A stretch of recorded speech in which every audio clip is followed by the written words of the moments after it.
περιπέτεια του Μάκη ξεκίνησε στη Λέρο. Εκεί ζούσε με τη γυναίκα του και την κόρη του στη Γογό. Το 97 χώρισε και αρρώστησε. Ίσως να αρρώστησε και να χώρισε. Δεν έχει και μεγάλη σημασία. Το σημαντικό είναι ότι ο Μάκης, μετά από 10 χρόνια στα φάρμακα, κατάφερε να παραμείνει ο ροκάς της παρέας. Τι κι αν άλλαξε η παρέα.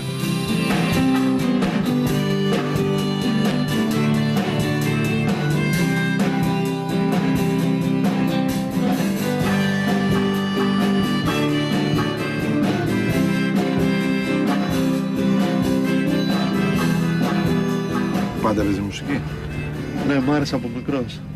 Και μελέταγα έτσι κιθάρα μόνος μου, αυτοδίδακτος. Σιγά σιγά και έμαθα διάφορα κομμάτια. Έχω γράψει και δικά μου. Πότε πήγες μέσα? Το 1997 νοσηλεύτηκα πρώτη φορά. Άρχισα να ακούω φωνές και να έχω ψευδαισθήσεις. Ναι. Για πες μου, δηλαδή, τι συνέβη τότε το 97? Τότε είχα στεναχωρηθεί πάρα πολύ γιατί χώρισα με την πρώτη μου γυναίκα. Και έχω και μια κόρη μαζί της. Ζουνε στη Λέρο. Χαιρετίσματα και στην όμορφη Λέρο. Και χωρίζεις? Χωρίζω και τότε αρρώστησα την πρώτη φορά, το 97. Σαν κατάθλιψη ξεκίνησε. Η κόρη, πόσο χρόνο είναι τώρα? Η κόρη είναι 14 χρονών και είναι και καλή μαθήτρια. Μπράβο της. Το όνομά της? Γεωργία, τη μαμά μου έχω βγάλει. Τη Γεωργία. Γεωργία, Γογό. Πώς θα συνεχιστεί η ζωή σου, λες? Με μουσική. Αυτό με κρατάει ζωντανό. Και παίζεις πολύ ωραία. Να είσαι καλά, σου ευχαριστώ.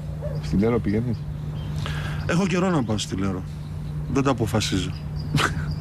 Έρχονται όμως και με βλέπουνε. Έρχονται 2-3 φορές το χρόνο η γυναίκα με το παιδί και το βλέπω το παιδί. Μια χαρά κοπέλα. Κοπελάρα, κούκλα. Έχει καλή σχέση με τη γυναίκα δηλαδή? Ναι, πολύ καλή σχέση και έχει ξαναπαντρευτεί με ένα πάρα πολύ καλό παιδί, τον Αντώνη. Μπράβο, αγόρι μου. Πολύ καλό παιδί ο Αντώνης. Τα έχεις πάρει όλα απόφαση και τα έχεις τακτοποιήσει στη ζωή σου. Ναι, μα δεν γίνεται και διαφορετικά. Έτσι Δεν πρέπει. μπορείς να βαράς γροθιά στο μαχαίρι συνέχεια. Έτσι πρέπει. Έξω πώς αντιμετωπίζουνε? Με αγάπη θα έλεγα. Οι Δεν έχεις προβλήματα? Όχι, εντάξει. Υπήρχαν βέβαια και μεμονωμένες περιπτώσεις που με αντιμετωπίζανε με ρατσισμό, αλλά εντάξει. Τι λέγανε? Του συγχωρώ. Ο τρελός η ρετσινιά, ξέρεις. Φοβόντουσαν και τα λοιπά. Τι? Ενώ δεν είναι. Αυτό καθένας μπορεί να το πάθει. Δηλαδή, εάν εμένα μου έλεγες πριν 10 χρόνια ότι θα βρεθεί στο ψυχιατρίο, δεν το πίστευα. Σου λέγα πλάκα μου κάνεις. Αυτό μπορεί να συμβεί στον καθέναν από εμάς. Εντάξει, αγόρι μου, καλό κουράγιο. Να είσαι καλά. Ευχαριστώ πολύ.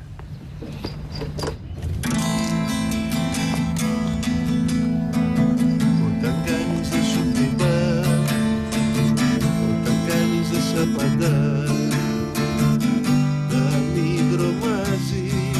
Τις μέρες που προετοιμαζόμουν να μπω στο δρομοκαΐτιο, όλοι μου έλεγαν να μην ξεχάσω να δω τον Πικιό. Ένα νοσηλευτή, ζωγράφο και μουσικό, που προσπαθεί να πείσει παρατημένους ανθρώπους να πιστέψουν ξανά στα χέρια τους και το μυαλό τους.